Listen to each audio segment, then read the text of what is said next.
અમૃતાલી કેન્દ્ર રાજકોટમાંથી વિપુલ દોશી વાત કરું છું. અત્યારે આપણી સમક્ષ ભાવિકભાઈ બેઠા છે. આજથી થોડા સમય પહેલાં આપણે ત્યાં આવ્યા હતા. એમની અમુક સમસ્યાઓ હતી. આપણે એમના મોઢે સાંભળશું કે એમને શું સમસ્યાઓ હતી, કેટલા ટાઈમથી હતી અને એમના માટે એમણે પહેલાં શું કરેલું અને અત્યારે આપણી કેટલા ટાઈમની દવામાં એમને શું ફરક પડ્યો છે. જી ભાઈ.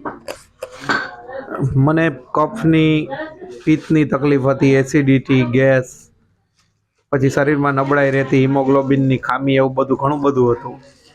પણ લાઈફ ટાઈમ 1 મહિના પહેલાં હું અહીંયા આવ્યો હતો અને મેં દવાની કોર્સ કર્યો પૂરો. મને દવા ટ્રાય કરવામાં 2-4 દિવસ પછી જ મને ફેર દેખાવાનું મને ચાલુ થયો. મેં જે કંઈ 15-20 દિવસનો કોર્સ હતો એ પૂરો કર્યા પછી મને 90% રાહત છે અને બાકીનો કોર્સ હજી ચાલુ રાખવાનો છે, એ હું કરીશ અને ઘણો ફાયદો છે એનાથી મને, એકદમ પરફેક્ટ. આ જે તકલીફો હતી તમને કેટલા ટાઈમથી હતી ભાઈ? મને આ તકલીફ કમસે કમ 3 વર્ષથી તો વધારે હતી અને છેલ્લા 1 વર્ષથી પેટની તકલીફ તો ભયંકર હતી.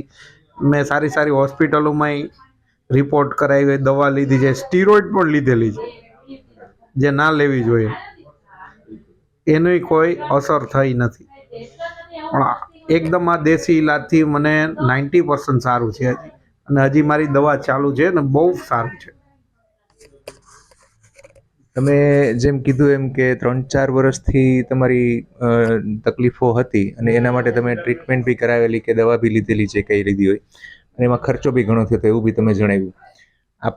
મને એવું છે કે માત્ર આપણે એક જ વખતના ડોઝ તમે લઈ ગયા હતા 15 દિવસના, અને એ 15 દિવસના ડોઝમાં તમને લગભગ તમારા કહેવા પ્રમાણે 80-90% જેવો ફરક છે, જે ખરેખર ઘણું સારું કહેવાય એમ. સારું કહેવાય. બિલકુલ. અને એમાં પણ મને એવું છે કે આપણે દવા થોડીક અનિયમિત લેવાની છે તોય આપણને ફરક દેખાય છે. 100%. બિલકુલ બિલકુલ. તો 100% આપણે ફરક પડી જાય અને ફરીથી પાછા એ સમસ્યા ઉપર ના જાય એવા આપણે પ્રયત્ન કરશું આગળ જતા. બરાબર છે ને? અને તમે જેમ કીધું હમણાં પિત્તની બી તકલીફ છે તો એના ઉપર પણ થોડું આગળ કામ કરશું આપણે. બરાબર છે? અને સાવ સારું થઈ જાય એવી આપણે પ્રાર્થના કરીએ. જય દ્વારકાધીશ. જય દ્વારકાધીશ.